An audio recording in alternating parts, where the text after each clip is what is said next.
What's up and welcome back. I'm John Stark from MacMovieGuy.com, your favorite blind film critic, and today I'm a little chilly, so my hood's up, sorry, and I have glasses, so I'm sure I look scary. I apologize to the sighted people who are like, who is this man? Does he have something profound to say, dangerous? No, hey, we're going to talk about Bread and Roses. Uh, this is a documentary on Apple, and I'm confused. I'm perplexed. I don't want to go in too hard, but I also, it's a slippery slope when if I don't address an issue that we have here. This is an Apple Plus exclusive that doesn't have audio description, and they've been I've pretty much every year I've ranked Apple Plus as being like the number one for audio description because of their commitment to it and the fact that like all of their originals have audio description. They're going back through and putting audio description on like the old Charlie Brown specials that they inherited. But for the most part, they have all original content, and they've done a really good job of making sure that all this stuff has audio description, including their international shows. I watched several and reviewed several of their international shows. You can see reviews on my channel for at least the first couple episodes of You Would Do It Too, La Maison, Midnight, Family. I've watched Pachinko, Women in Blue. I'm definitely going to forget some here. What else was this year? Eva Longoria's series was definitely bilingual. Land of Women. So I'm sure I definitely, yeah, I did. I forgot one. Where's Wanda, which I thought was really good. I really liked Where's Wanda. So, I have been watching their international content, and it's all been audio described. And I don't understand why they didn't audio describe this. It's an important film. It's being produced by Malala Yousafzai. I hope I nailed that. And Jennifer Lawrence. So it's got two star producers behind it. It's about women in Afghanistan who, after the Taliban took over, are continuing to try to find ways of maintaining the freedoms that they got while the Taliban was not in power. So they're trying to sort of fight back against. It's not even very long film. It's like under an hour and a half. And I think the only English that I heard was Fox News, which is so weird.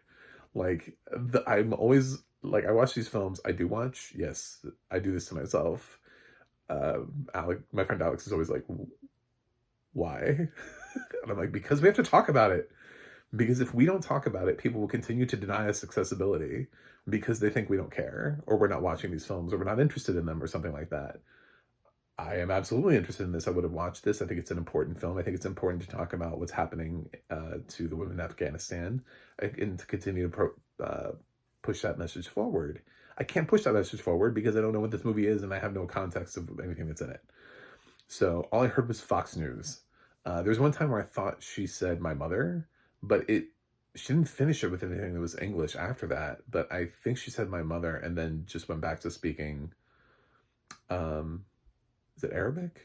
I have no idea what we speak in Afghanistan. I should have thought of that. I mean, there are many different languages that could be spoken, but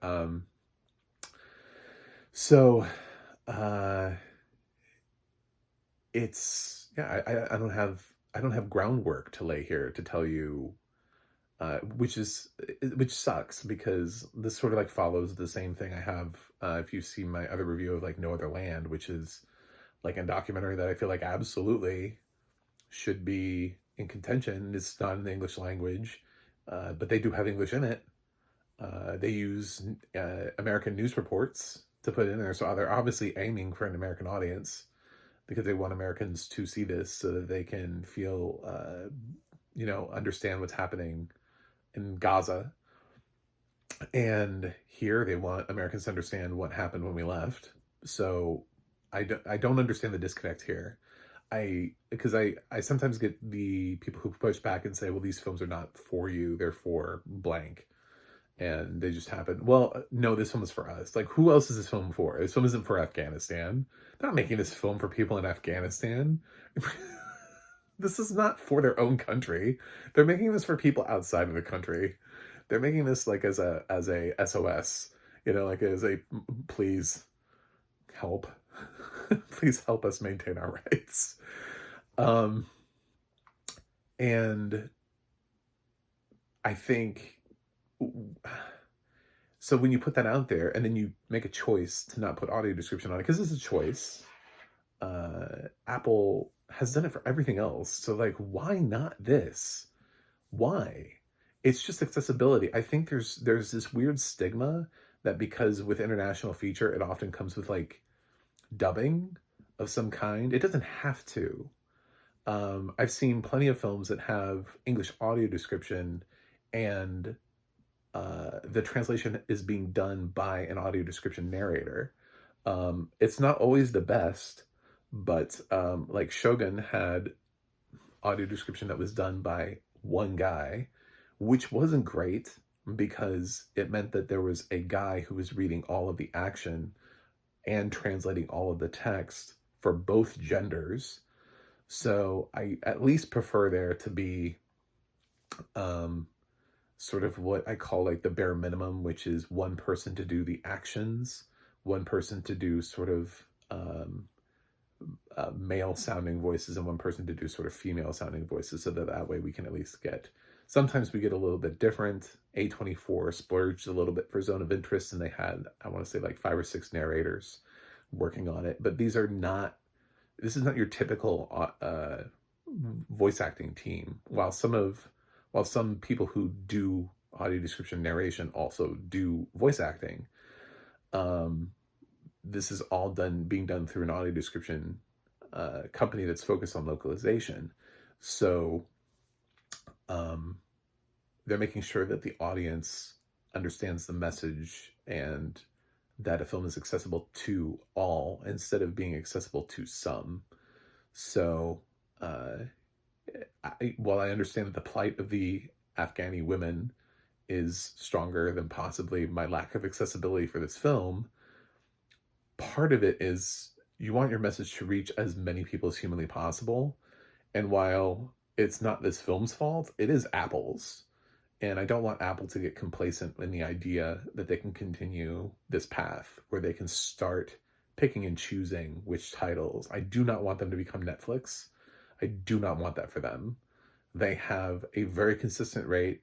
Every time I find a new person, a blind person, and I'm talking to them about audio description, I always say Apple Plus, because the reliability there is so strong that you can click on any one of their original titles and have audio description.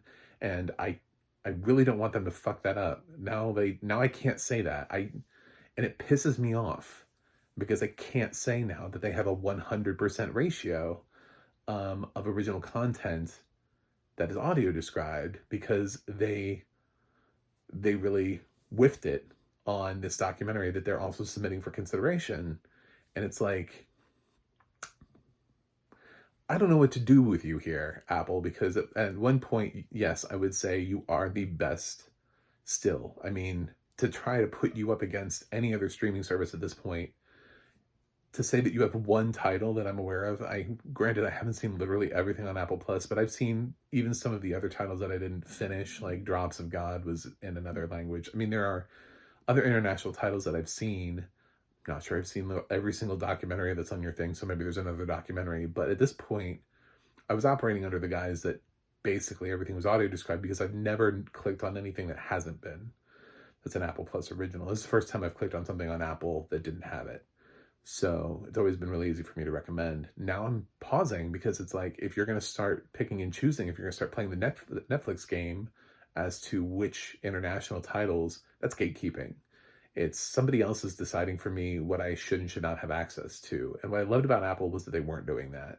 Netflix does that all the time. Netflix chooses for me what I can and can't see and what I should and should not have access to. So then I don't get like Amelia Perez, which is bullshit. And at least Apple wasn't doing that. Apple was going to give me whatever the series was from whatever country. It didn't matter. And that's what I loved about them. And they also support audio description in other languages. And of course they translate, they usually dub into a bunch of different languages as well. So they're really sort of a super accessible service. here, there isn't even an English dub for this. I couldn't even watch this with just an English dub. This is the least accessible thing they've ever produced. So, and I watched this on Apple Plus, on the streaming service that I pay for. This was not submitted to me as a screener for my consideration.